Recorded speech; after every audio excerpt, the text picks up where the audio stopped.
Tingnan nyo, sama loob ko sa inyo, mga Pilipino.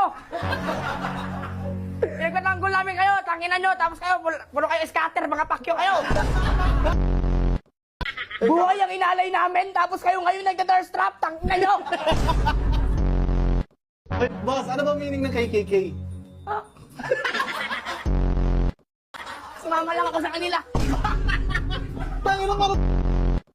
Hoy, ano ba sinasabi nyo? Lahat sila, mga ano kayo, tanginan nyo, mga abusado kayo.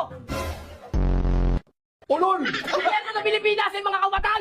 Alam nyo, Puro buhay at mga sakripisyo ang aming inalay. Kayo, putangin na, mawalan lang kayo ng wifi, mamamatay na kayo. Putangin na nyo. Ano pala ulit meaning ng KKK? Hindi ko alam. Bakit sinama ka na ba dyan? Salamat lang ako dito.